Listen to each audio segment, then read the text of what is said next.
Вимальовую гумовий ущільнювач, затіняю фототравлення та розміщаю пасажирів. Вітаю, друзі! Ну, що тут сказати. Вибачте, що довелося так довго чекати, скучив за вами, тож буду далі працювати та створювати контент. Та спершу варто завершити начаті проекти. Минулого разу я робив сюжет про вузькоколійні вагони ПВ-40 Малої Південної залізниці. Ну і для відновлення пам'яті пропоную подивитися першу частину, щоб згадати, що там було.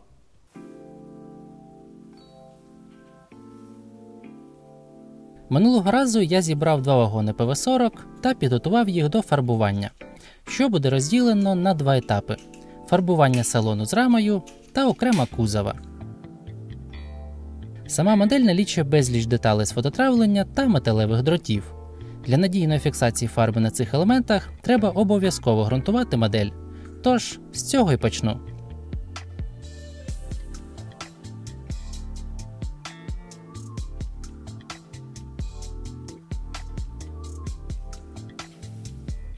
Спробував я значить новий аерограф фірми Gallery, та від душі хочу його вам порадити. Це аерограф подвійної дії з соплом 0,2 мм, додатковим регулятором тиску повітря та привабливим дизайном із золотими елементами.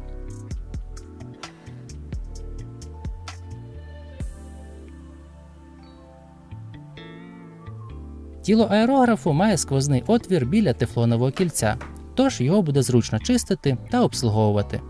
Користуюся ним вже 3 місяці і відразу хочу відмітити вкрай зручну конфігурацію курка. Він має прямокутну форму із заокругленими зубчиками під палець. За рахунок цього легко контролювати подачу голки та, головне, при довготривалій роботі палець не натирається.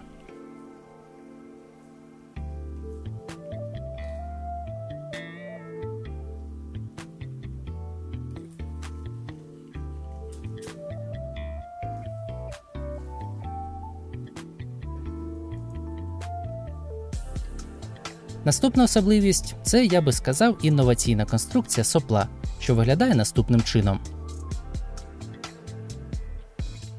Виробник нещодавно анонсував цілу лінійку аерографів, тож за посиланням, що я залишив в закріпленому коментарі, ви можете ознайомитись із повним переліком. Там є і 0,2 мм, і 0,3 і навіть пістолети з соплом 0,5 мм. Посилання на сайт є унікальним спеціально для вас, де будуть діяти додаткові знижки. Наприклад, цей аерограф буде коштувати всього $65, а запасне сопло – 8. Тож, що тут думати? Треба брати.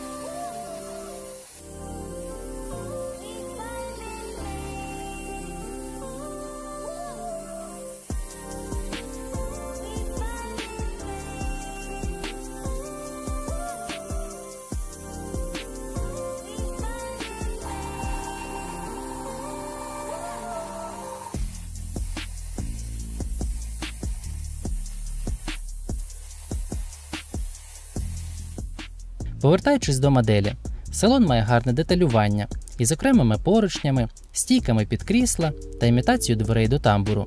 Тому треба все це гарно пофарбувати. Створюю маски для всіх елементів та відправляю їх на плоттерну порізку.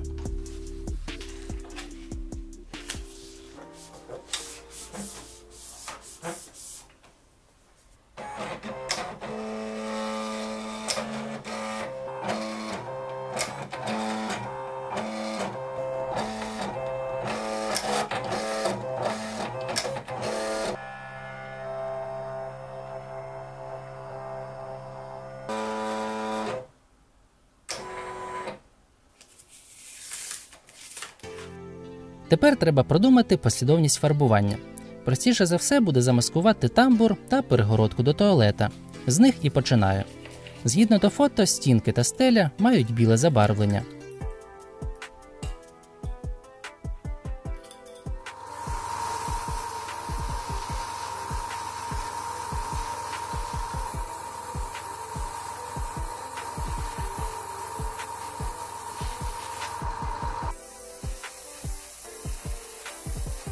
Відразу фарбую в білий і кузов вагона.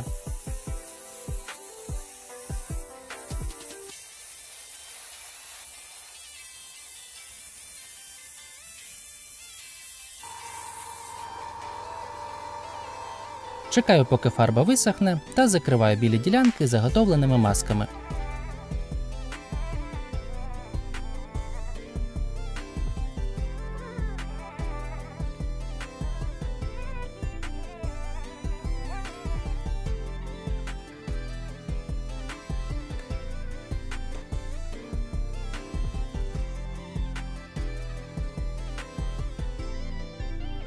Контур дверей буду фарбувати в сірий колір.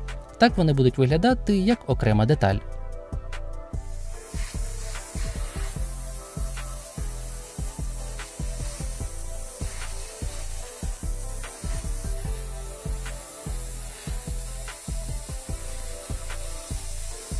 Аналогічно задуваю в сірий колір простір тамбура.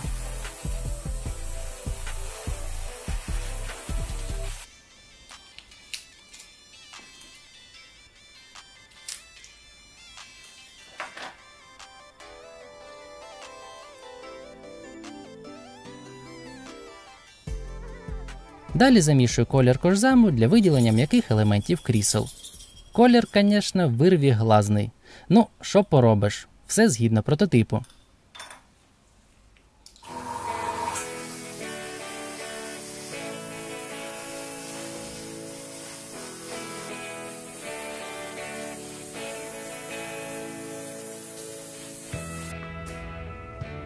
Витримую модель декілька годин та наношу маски на сидіння та спинки.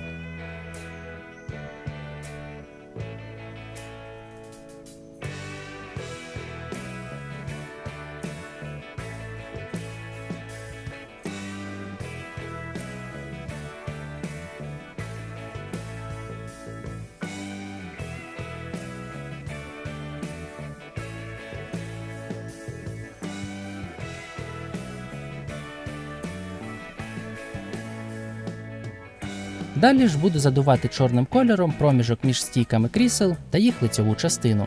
Таким чином візуально буде здаватися, що крісло стоїть на своїх чотирьох, так наче там пустий простір.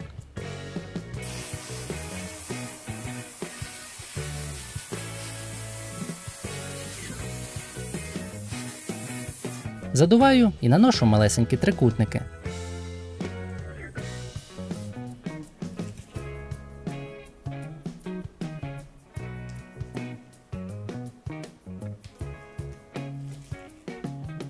Останнім штрихом виділяю дерев'яний каркас.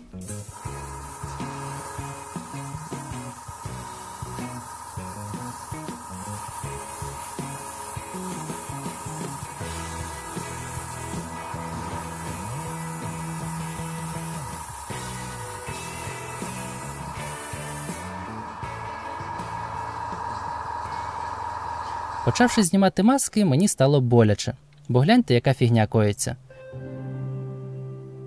Фарба просто відлітає цілими шматками. Чому так сталося, в мене є декілька теорій. Перша, я наніс недостатній шар ґрунту, через що він не створив необхідної плівки для фарби. Друга теорія, поверхня була жирна. Так, перед фарбуванням я не знежирював ці місця. Проте, якщо ви пам'ятаєте, в першій частині я ретельно вимив модель у засобу для посуду, а далі працював виключно у перчатках. Ну, не знаю, чому так. Якщо будете повторяти за мною, врахуйте цей нюанс. Дивлячись на це, мені стало сумно, і я взагалі забув показати, що я там понафарбовував з тими трикутничками. Проте скажу, що все вийшло офігезно привабливо. Ну, звісно, окрім цієї проблеми з фарбою. Щось підфарбовувати пензликом взагалі не хотів, бо це буде жахіття. Ну, а повністю знімати фарбу і задувати все з нуля взагалі не мій варіант. Ви і так 3 місяці чекали це відео. Треба швидке і привабливе рішення, що прийшло в голову після брейншторму під чашку кави. Просто задув наліпки відповідним кольором і фігачу їх на крісла. Все. Геніальне – це просте. Якщо б це не показав, ви б і вживу не відрізнили, де там фарба, а де наліпка. І я на повному серйозі. Результат як треба. Все, всі щасливі, салон готовий. Крізь великі вікна вагону буде блищати як новенький.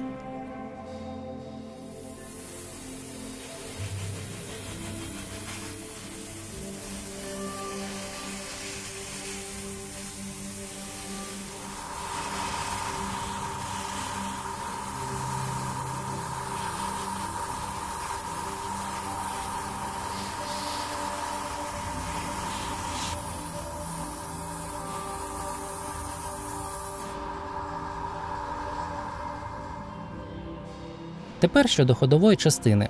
Візки відлиті з чорної смоли, проте їх все одно варто задути чорним кольором із додаванням матового лаку. Так поверхня стане однорідною, з цікавим сатиновим відблиском пігменту фарби.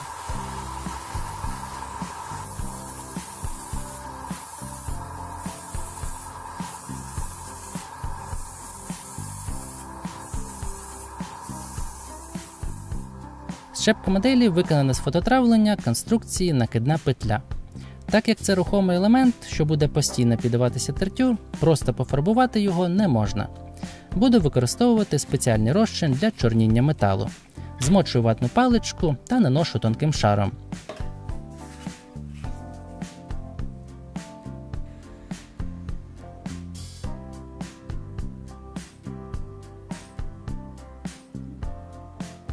Як бачите, рідина працює дуже швидко. Також додам, що важливо не перестаратися. Отримавши бажаний результат, відразу прибираю залишки. Рідина дуже їдка і навіть мала крапля здатна помітно розчинити метал, утворюючи глибоку корозію. А нам таке не дуже то й потрібно.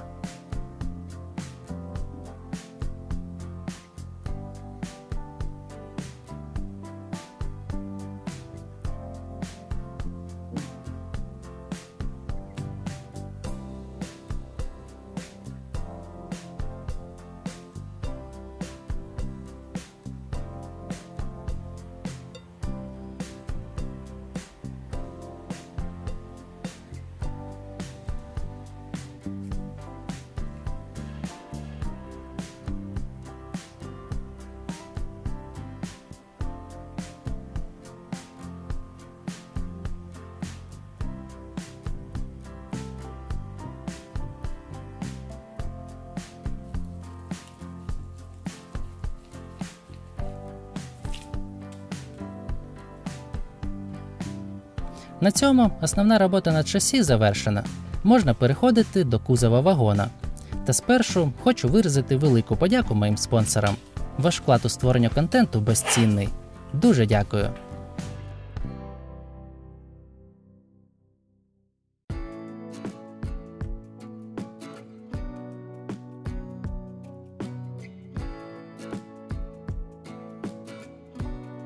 Тепер щодо лівреї вагона та, власне, його адреси приписки. З усіх дитячих залізниць, що мають вагони ПВ-40, мені запав до душі саме варіант фарбування складу «Юність Південної», курсуючи по малій південній залізниці, що знаходиться в місті Харків. На жаль, зараз вона зачинена після терористичного обстрілу клятих росіян.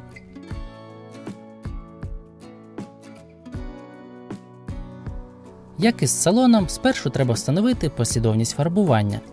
На вікнах буду виділяти гумові ущільнювачі. І тут важливо правильно спланувати дії. Адже на торці вагона можна це зробити лише із внутрішнім маскуванням вікна. До цього я завжди обирав зовнішнє, що дає більш контрольований та якісний результат. На цьому прикладі спробую перший варіант, задуваючи маленькі віконця. Та далі подивлюся, чи варто так робити із основними вікнами.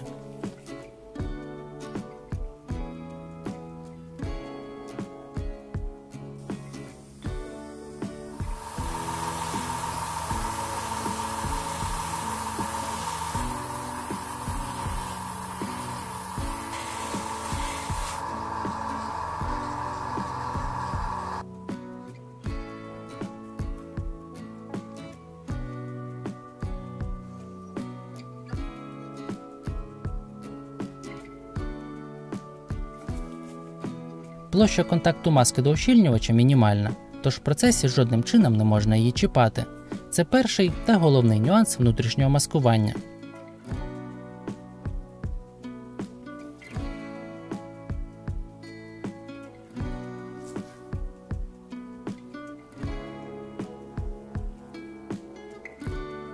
Перед тим, як наносити базовий колір, варто задути чорні плями.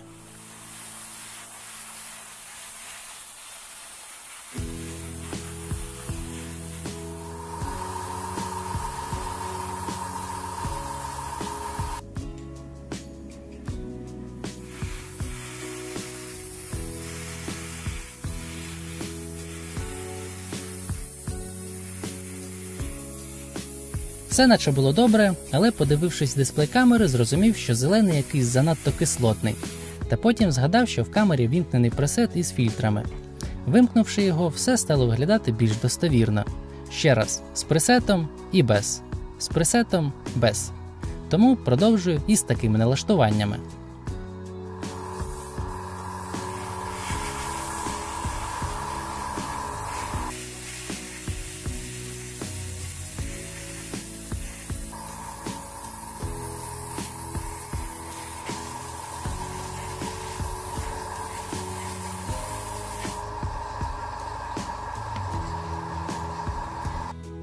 Зараз момент істини. Знімаю маски та оцінюю якість фарбування.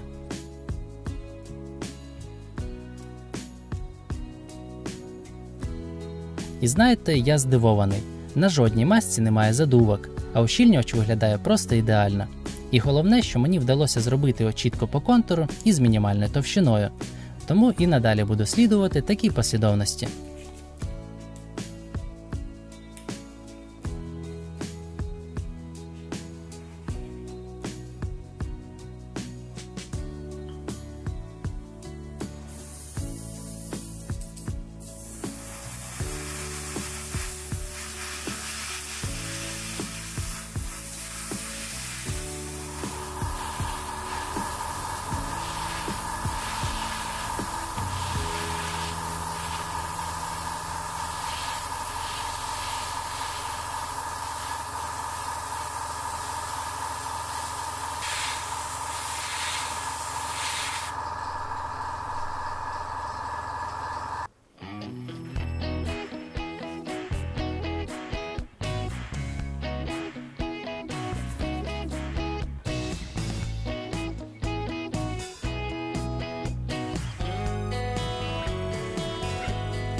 Я вкрай задоволений, що обрав саме цю ліврею.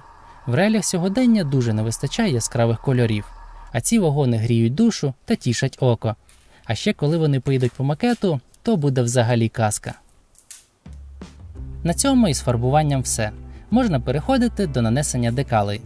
Тут варто повернутися до справок та розповісти про 3 вагони з номерами 29157, 29140 та 29132. 4 березня 2020 року їх передали до рухомого складу Київської дитячої залізниці.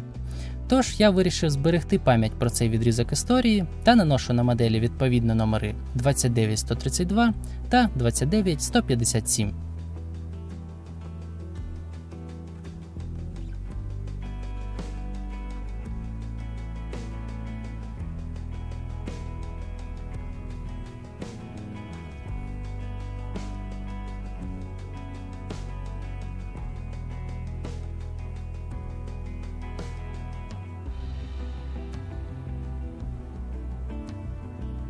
Наразі залишається приклеїти дрібне деталювання. Для зручності всі ці елементи фарбую безпосередньо на платі фототравлення. Важливе зауваження щодо послідовності дій. Встановлення вікон залишаю на саме останній момент. Це обумовлено тим, що решітки та поршні фіксую на суперклей. І якби там вже були вікна, велика вірогідність того, що клей залишив би на них білі п'ятна. А так, у випадку чого буде можливість щось підкоригувати без зайвих маніпуляцій. Встановлюючи кожну наступну деталь, вагон ставав все привабливішим. Це ось саме той момент роботи, коли після тривалого процесу лічені деталі формують завершений вигляд.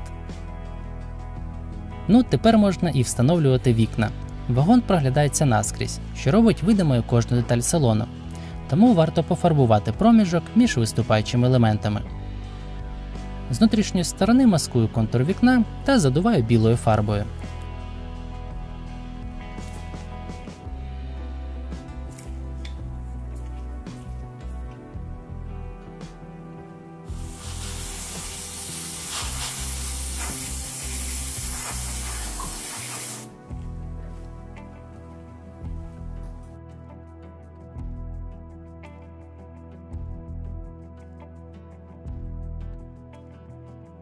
Це вже інша справа. До того ж, за білою фарбою не буде видно плям від клею.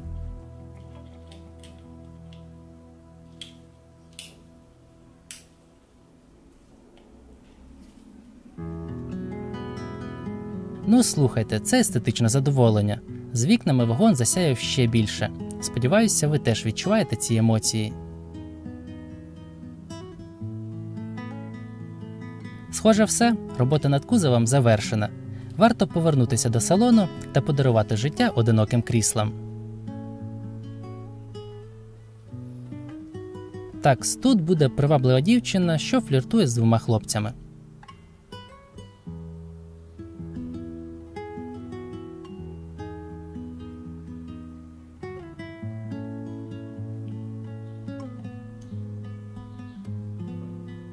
Спереду саджаю самотнього студента, що не склав сесію. Повертаюсь до цього сюжету та додаю ще одну дієву особу. О, тепер те, що треба. Наступний вагон. Тут вже більш активна атмосфера. Маленька дівчинка біжить до свого дідуся. Не питайте, що це за театральна постановка по регламентам Нетфлікса. Так треба. Далі дядька з філармонії. Втомився після виступу, спить. А це вже глухий тамбур останнього вагона. Хлопець трохи зажурився. А кому зараз весело?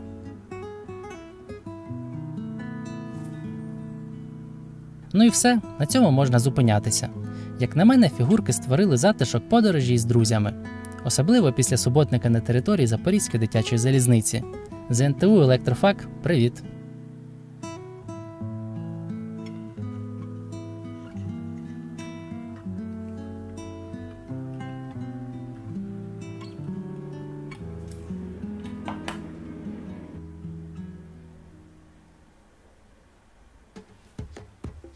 В роботі над цими вагонами я отримав справжнє задоволення, адже вони такі мініатюрно маленькі, при тому мають високий рівень деталювання та копійності. В магазині Miniland.ua можна придбати вже готову модель вагону ПВ-40, та й не тільки. Звісно, можна придбати кіт для самостійної збірки та спробувати повторити за мною.